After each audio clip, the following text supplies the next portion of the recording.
Hi welcome to one more mini vlog. నేను మా అమ్మ వాళ్ళ ఇంటికి వస్తే మాత్రం ఏం పని చేయను అనమాట. తిన్నామా పడుకున్నామా తెల్లారిందా అన్నట్టుంటుంది నా పని.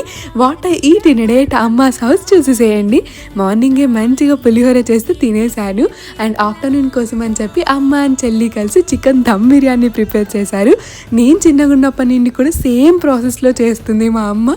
టేస్ట్ మాత్రం ఎక్కడ తగ్గేది లేదు, అంత అదిరిపోతుంది అనమాట. హాట్గా బిర్యానీ తిన్నాక స్వీట్ తినకపోతే ఎలా చెప్పండి. ఇంట్లో కలాకాన్ స్వీట్ ఉంటే అది కూడా తినేసాను. అండ్ నేను ఈవినింగ్ హైదరాబాద్కి స్టార్ట్ అయిపోయాను. బస్లో ఆకలిస్తుంది అని చెప్పి ముందే జామకాయ పెట్టుకొని ఉండే బ్యాగ్లో అది తినేసాను. ఇంటికి వచ్చేసరికి అమ్మనే మటన్ కర్రీ ప్యాక్ చేసి పంపించింది అనమాట. కొంచెం వేడి చేసుకొని వైట్ రైస్లో మటన్ కర్రీ పెట్టుకొని పుష్టిగా తినేసి పడుకొని పోయాను. మీకు మా వీడియోస్ నచ్చితే ప్లీజ్ సబ్స్క్రైబ్ చేసుకోవచ్చు కదా. మీరు సబ్స్క్రైబ్ చేసుకుంటే మన ఛానల్కి చాలా పుష్ వస్తుంది. అండ్ లైక్ కూడా చేసి వెళ్ళండి. బాయ్.